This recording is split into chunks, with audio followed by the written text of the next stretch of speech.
नमस्कार।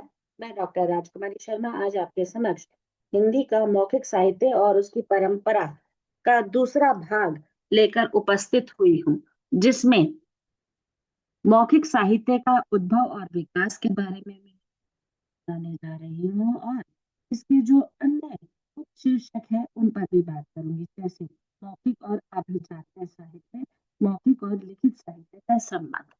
हम देखते हैं कि हमारे जीवन में मौखिक जो अभिव्यक्ति है वह आज से ही आरंभ प्रारंभ नहीं हुई है।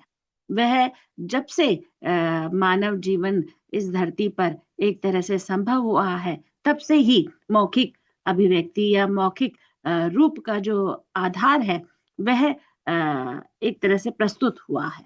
मौखिक साहित्य का उद्भव और विकास। हिंदी के मौखिक साहित्य युगों युगों अर्थात प्राचीन युग से ही चला आ रहा है। वह साहित्यकार की मौलिक कल्पना ना होकर किसी प्राचीन कल्पना का अनुवाद होती है। हिंदी का मौखिक साहित्य अति प्राचीन है। इसकी सबसे बड़ी विशेषता यह है कि इसका प्रभाव संसार के सभी देशों के मौखिक साहित्य पर एक तरह से मौखिक साहित्य प्रचुर मात्रा में एक तरह से मिलता है। यूरोपीय देशों में इसका इतिहास लंबा है। सर्वप्रथम भारतीय लोक कथाओं कहानियों का रूपांतरण अरबी और पहलवी भाषाओं में हुआ। संसार में मनुष्य ही एक ऐसा प्राणी है जो अपने हृदय में उत्पन्न भावों एवं विचारों की अभिव्यक्ति के लिए भाषा का प्रयोग करता है।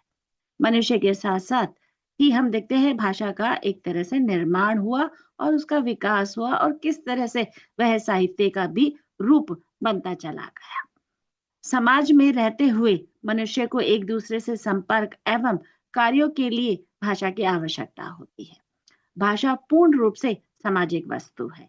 जन्म के समय बच्चे में कोई भाषा क्षमता नहीं होती। धीरे धीरे परिवार, समाज व अन्य लोगों के साथ रहकर वह अपने संबंध एवं शिक्षण के द्वारा बोलने की क्षमता उत्पन्न होती है। भाषा संचित संपत्ति है। यह निरंतर परिवर्तनशील होती है। जैसे हम में मानते हैं ना कि मनुष्य परिवर्तनशील है, भाषा परिवर्तनशील है, संबंध भी परिवर्तनशील है। ये समय समय पर हम देखते हैं कि बदलते हुए दिखाई देते हैं। इसमें निरंतर विकास की संभावनाएं विद्यमान होती है। वास्तव में भाषा का मौखिक रूप ही मौखिक साहित्य कहलाता है, जिसका सृजन और विकास अनादिकाल से यूं ही चला आ रहा है। मौखिक साहित्य और अभिजात्य।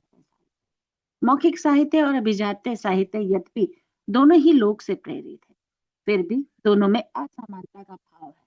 साहित्य लोक जीवन के तत्वों को ग्रहण कर अपनी पहचान बनाता है, परंतु मौखिक साहित्य इसी सतह पर अपने आप पल्लवित और पुष्पित होता है।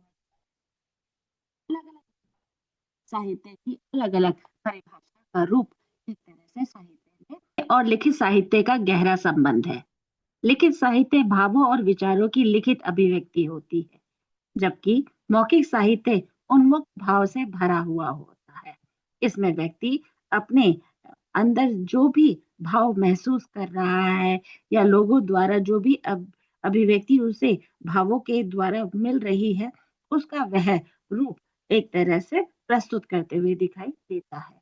मौखिक साहित्य का आधार भाषा और बोली होती है, वहीं लिखित साहित्य का आधार विकसित और मार्जित शब्दों की लिखित भाषा होती है। मौखिक साहित्य उन्मुक्त एवं सूक्ष्म भाव से लिखा जाता है, जबकि लिखित साहित्य नियमों के आधार पर टिका हुआ होता है।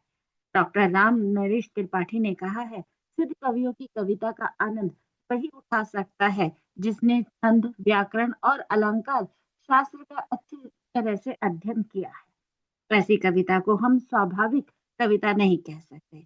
वह तो माली निर्मित उस क्यारी की तरह है जिसे पौधे कैंची से कतर कर ठीक किए रहते हैं और जो खास तरह की रुचि से विवश होकर सजाई जाती है। ग्राम गीत प्रकृति का वह उद्यान है जो जंगलों में, पहाड़ों पर, नदी तटों पर स्वतंत्र रूप से विकसित हुआ है।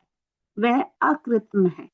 सिद्ध कवियों की कविता उस जंगली फल फूल की तरह होता है। झरने जिसको पानी पिलाते हैं, मेघ जिसे निहारते हैं। सूर्य जिसकी आंखें खोलता है, मंद मंद समीर जिसे झूले में झुलाता है, चंद्रमा जिसका मुख चूमता है, और ओस जिस पर गुलाब जल छिड़कती है, उसके समान गमले का कैदी फल फूल नहीं सकता।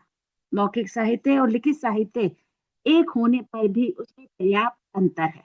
वर्ण विषय में एक रूपता होने पर भी उसकी पद्धति में बड़ा अंतर दिखाई देता है। लिखित साहित्य काव्य है, फिर वह छंद, रस, अलंकार आदि शास्त्रीय नियमों से बंधा होता है। उसी के आधार पर वह रचित होता है। उसी तरह गद्य या पद्य या अन्य विधा में उस विधा के अनुरूप नियम की संभावना होगी। लिखित साहित्य को नियमों के अनुसार ही व्यक्त किया जा सकता है, लेकिन मौखिक साहित्य में ऐसे किसी नियम की कोई भी आवश्यकता नहीं होती। कहने का तात्पर्य यहाँ पर यह है कि मौखिक साहित्य उन्मुक्त भाव से एक तरह से भरा हुआ होता है। उसमें किसी तरह के व्याकरण के नियमों को एक तरह से नहीं देखा जा सकता है, या व्याकरण के नियमों से बंधा हुआ नहीं होता है। जबकि लिखित साहित्य हम देखते हैं कि पूरी तरह से नियमों पर, व्याकरण पर आधारित होता है, जिसका रूप हम एक तरह से पूरी नियमावली के आधार पर प्रकट करते हुए दिखाई देते हैं। धन्यवाद।